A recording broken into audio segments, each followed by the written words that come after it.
Good morning, students. Today we will start exercise 3.5. We have already studied about three methods: graphically method, cross multiplication method, and elimination method and substitution method.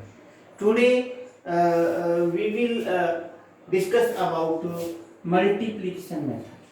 Cross multiplication method क्या होता है उसके बारे में हम cross multiplication method लगाकर जो pair of linear equation है उनको सोल्व करेंगे। जो एक्सरसाइज 3.5 है उसमें फर्स्ट क्वेश्चन है which of the following pair of linear equations has unique solution, no solution और infinite many solutions.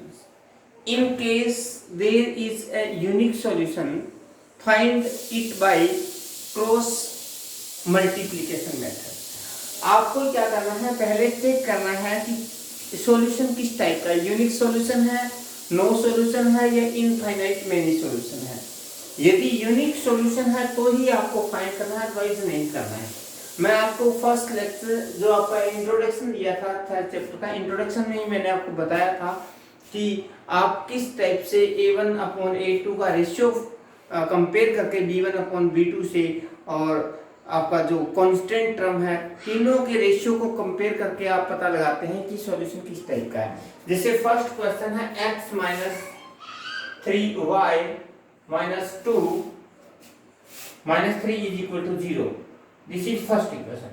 And second equation है 3x minus 9y minus 2 is equal to 0। This is second equation. अब यहां देखिए, आप check करिए a1 क्या है, x का कोएफिशिएंट 1, a2 क्या है, सेकेंड इक्वेशन में x का कोएफिशिएंट 3। इसी टाइप से b1 क्या है, फर्स्ट इक्वेशन का जो y का कोएफिशिएंट क्या है -3। c1 क्या है, फर्स्ट इक्वेशन में जो कांस्टेंट टर्म होती है वो आपका क्या होती है, c1 होता है। इसी टाइप से आपका b2 क्या रहेगा, सेकेंड इक्वेशन में जो y का कोफिशिएंट है, केवल आपको कोफिशिएंट लेना है, y नहीं लेना है, वेरिएबल जो है वो नहीं लेना है आपको, इसके साथ दिया गया कोफिशिएंट वही आपको दिखाना है। c2 क्या है -2।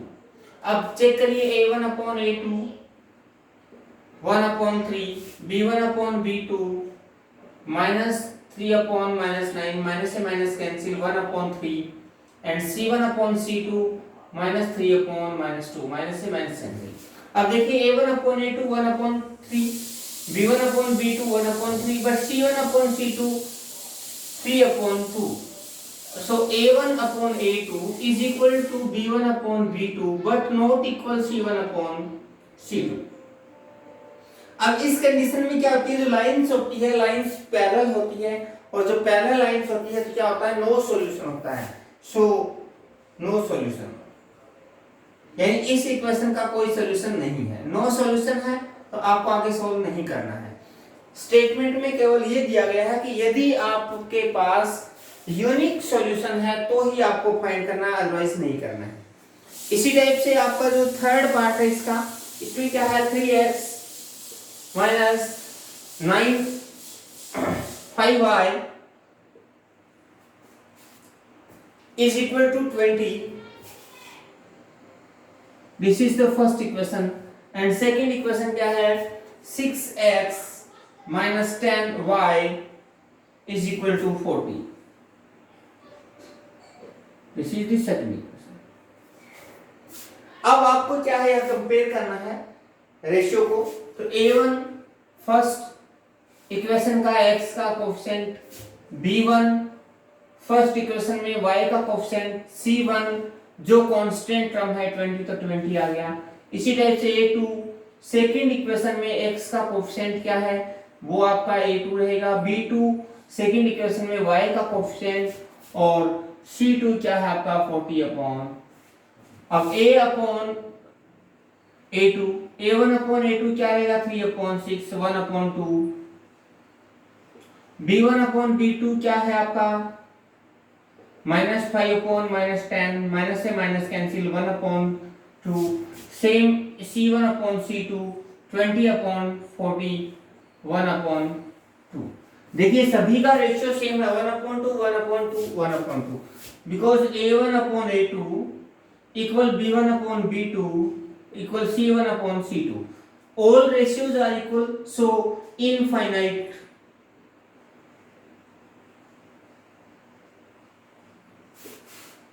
many solution।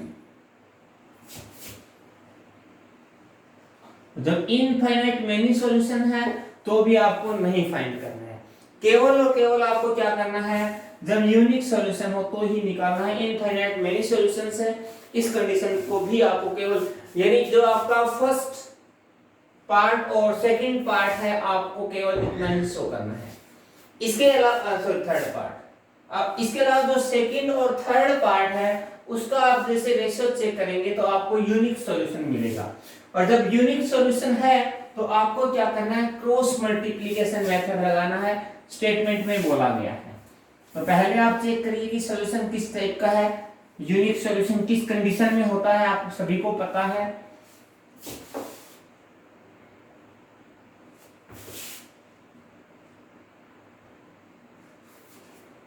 सेकंड पार्ट है 2x plus y is equal to 5, this is first equation, and 3x plus 2y is equal to 8, this is the second equation। इसमें देखिए A1/A2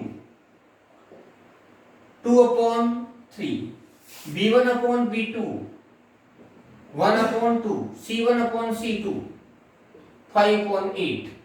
सभी का रेशियो सेम नहीं है, सभी का रेशियो डिफरेंट है, यानी A1/A2 not equal B1/B2 not equal C1/C2। So equation का सॉल्यूशन क्या रहेगा, यूनिक सॉल्यूशन रहेगा। अब यूनिक सॉल्यूशन है तो आपको क्या करना है, फाइंड करना है। और यूनिक सॉल्यूशन को फाइंड करने के लिए आपको कौन सा मेथड अप्लाई करना है इस एक्सरसाइज में, क्रॉस मल्टीप्लिकेशन मेथड आपको अप्लाई करना है। तो इस क्वेश्चन में हम आप एक्सप्लेन करेंगे क्रॉस मल्टीप्लिकेशन मेथड किस तरह से अप्लाई किया जाता है। देखिए जब भी आप क्रॉस मल्टीप्लिकेशन मेथड लगाएं तो पहले आप इक्वेशन को सोल्व कर लें, इक्वल 0 कर लें। तो इक्वल 0 करें तो आपका 5 आपका राइट साइड में है, लेफ्ट साइड में आके 5 क्या हो जाएगा, माइनस हो जाएगा, -5 is equal to 0।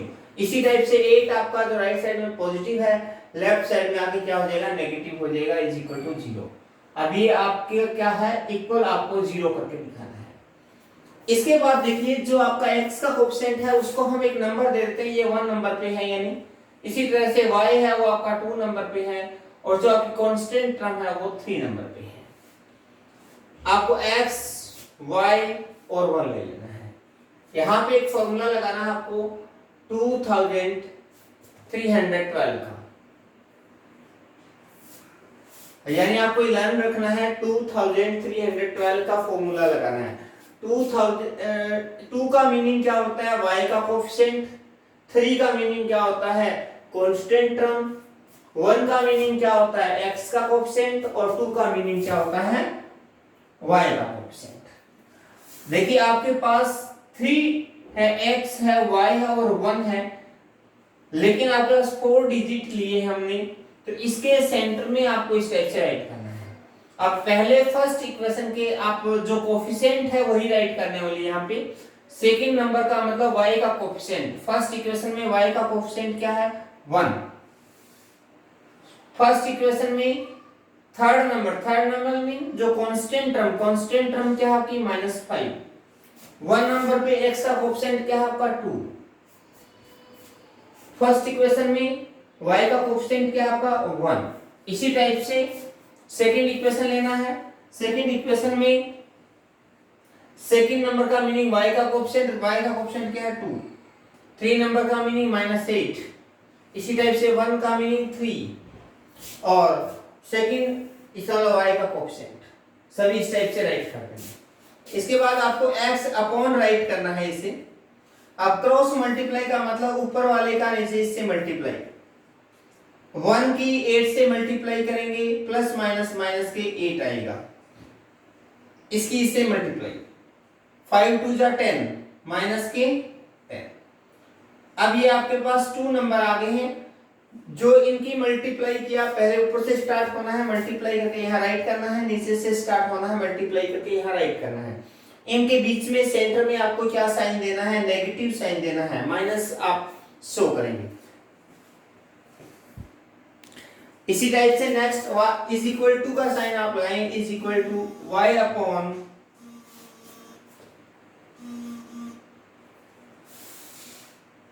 Cross multiply करिए, -5 इंटू 3 -15।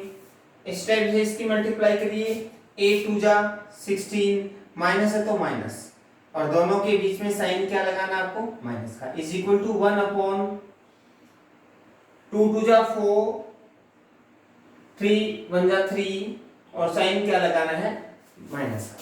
क्रॉस मल्टीप्लाई में क्या था, ऊपर से स्टार्ट करना है आपको, मल्टीप्लाई करते हुए बीच में साइन आपको नेगेटिव शो करना है।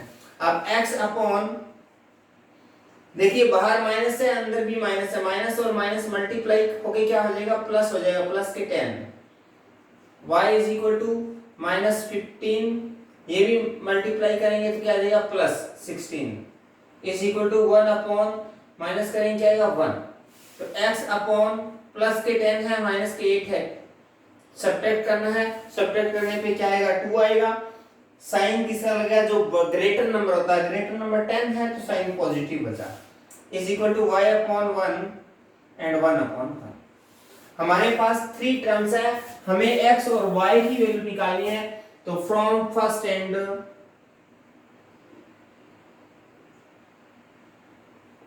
सेकंड टर्म,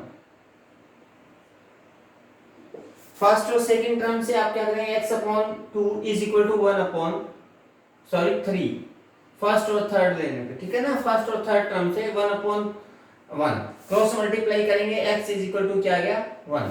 इसी टाइप से फ्रॉम y की वैल्यू निकालना है, तो from first and third, first और थर्ड सॉरी सेकंड और थर्ड, क्योंकि y सेकंड में है तो सेकंड क्या है, y upon 1 is equal to 1 upon 1, cross multiply करेंगे, y इक्वल क्या रहेगा, 1। तो x इज इक्वल टू क्या आ गया, 2, y इज इक्वल टू क्या आ गया, 1। This is the answer. I hope आपको ये मेथड समझ आया होगा। नेक्स्ट क्वेश्चन और है, उसमें एक बार मैं फिर आपको एक्सप्लेन कर देता हूँ।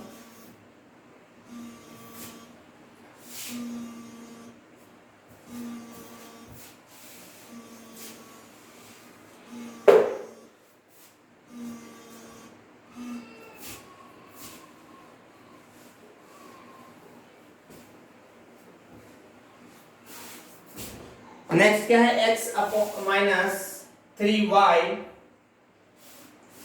Minus 7 is equal to 0। This is the first equation and second equation है आपकी 3x minus 3y minus 15 is equal to 0। अब इसका भी जब आप रेशियो चेक करेंगे, a1 upon a2 not equal b1 upon b2 और not equal c1 upon c2 आएगा। तीनों रेशियो इक्वल नहीं है तो आपका सॉल्यूशन क्या रहेगा, यूनिक सॉल्यूशन रहेगा, जो कि आप पहले एक्सप्लेन करेंगे। इसके बाद मेथड, तो मेथड में आपको क्या है ना, ये 1 नंबर पे हुआ, ये 2 हुआ, ये 3 हुआ, सेम वे है वही। अब देखिए आप x लेंगे, y लेंगे और 1 लेंगे, सेम वही फॉर्मूला 2312 का। अब सेकंड नंबर पे पहले फर्स्ट इक्वेशन के जो कोफिशिएंट्स और जो कांस्टेंट टर्म है आप उनको शो करेंगे, उसके बाद आप सेकंड टर्म के उनके नीचे राइट करेंगे। तो पहले फर्स्ट इक्वेशन में सेकंड में क्या है, -3, थर्ड पे क्या है, -7, 1 नंबर पे क्या है, x का कोफिशिएंट कुछ नहीं है, इट मींस के साथ क्या मल्टीप्लाई है, 1 है, तो 1 को शो नहीं किया जाता, आप 1 राइट करेंगे। 2 नंबर पे क्या है, -3। इसी टाइप से सेकंड इक्वेशन लेंगे, सेकंड में क्या है, -3, दोनों का सेम कोफिशिएंट है। 3 नंबर पे क्या है, -15 है। 1 नंबर पे क्या है, x का कोफिशिएंट 3 है, और 2 नंबर पे फिर -3 है। वही सेम वे है, आपको क्रॉस मल्टीप्लाई करना है, इसकी से मल्टीप्लाई करेंगे, माइनस और माइनस की मल्टीप्लाई करेंगे, प्लस का आएगा 45 इनकी भी माइनस और माइनस की मल्टीप्लाई करेंगे प्लस आएगा कितना 21, बट बीच में साइन क्या लगाना है आपको माइनस। देखिए मैंने इन माइनस को माइनस से मल्टीप्लाई किया तब प्लस आया, लेकिन ये फॉर्मूले का माइनस है, इन दोनों को मल्टीप्लाई किया तो प्लस बन गया है। सेम y इज अपॉन, इसकी से मल्टीप्लाई करेंगे माइनस के 21 आएंगे, इसकी से मल्टीप्लाई करेंगे 15 आएंगे, एक पॉजिटिव है एक नेगेटिव है, साइन क्या बचेगा माइनस रहेगा, और बीच में साइन क्या लगाना आपको माइनस, ये फॉर्मूले के अकॉर्डिंग है। इसी टाइप से 1 अपॉन 1 की 3 से मल्टीप्लाई करेंगे -3, और 3 की 3 से मल्टीप्लाई करेंगे 9, एक पॉजिटिव है एक नेगेटिव है तो माइनस आएगा, और बीच में साइन क्या लगाना आपको माइनस। x अपॉन, देखिए 45 में से ये माइनस करना, डायरेक्ट माइनस हो रहा है क्योंकि ये प्लस का है माइनस का है, लेकिन वैसे भी आपको इजी है, तो आगे पीछे होता तब थोड़ी कंफ्यूजन होती है। ये 24 y अपॉन, माइनस और माइनस को मल्टीप्लाई करेंगे ये प्लस बन जाएगा, प्लस का 15 है माइनस का 21 है, किसकी ज्यादा है माइनस की ज्यादा है, कितनी ज्यादा है 6। इसी टाइप से 1 अपॉन, ये भी माइनस और माइनस को मल्टीप्लाई करेंगे क्या बनेगा प्लस बन जाएगा, प्लस का 9 है माइनस का 3 है तो प्लस की 6। सेम आपको पहले फर्स्ट और थर्ड टर्म लेना है from first and third term. First term क्या है x अपॉन 24, और थर्ड टर्म क्या 1 अपॉन 6। बाई में 24 है, राइट साइड में आके मल्टीप्लाई हो जाएगा 1 अपॉन 6 इंटू 24, 6 4 जा 24, x is equal to 4। y upon minus 6 is equal to, आप राइट करना चाहें राइट भी करें, from second and third term.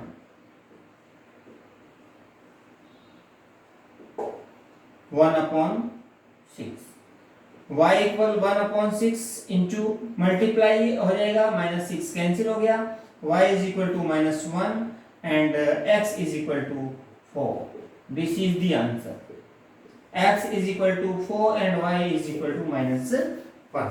I hope आपको ये समझ आया होगा। ये आपका है क्रॉस मल्टीप्लिकेशन मेथड। आज के लिए केवल आपको ये 4 क्वेश्चंस करने हैं। पहले क्वेश्चन के 4 पार्ट्स है, 4 पार्ट्स में आपको क्या है 2 ऐसे पार्ट्स है, इसमें आपको सोल्व नहीं करना है, लेकिन आपको चेक करना है। चेक करने के बाद आपका यदि इनफाइनाइट मेनी सॉल्यूशन है और नो सॉल्यूशन है, इस वजह से नहीं करना, लेकिन सेकंड और फोर्थ पार्ट के अंदर क्या है यूनिक सॉल्यूशन है, इस वजह से आपको सोल्व भी करना है। और कौन सा मेथड अप्लाई करना है, क्रॉस मल्टीप्लिकेशन मेथड अप्लाई करना है। आई होप आपको ये समझ आया होगा। हम नेक्स्ट क्वेश्चन है और नेक्स्ट लेक्चर में करेंगे। Thank you.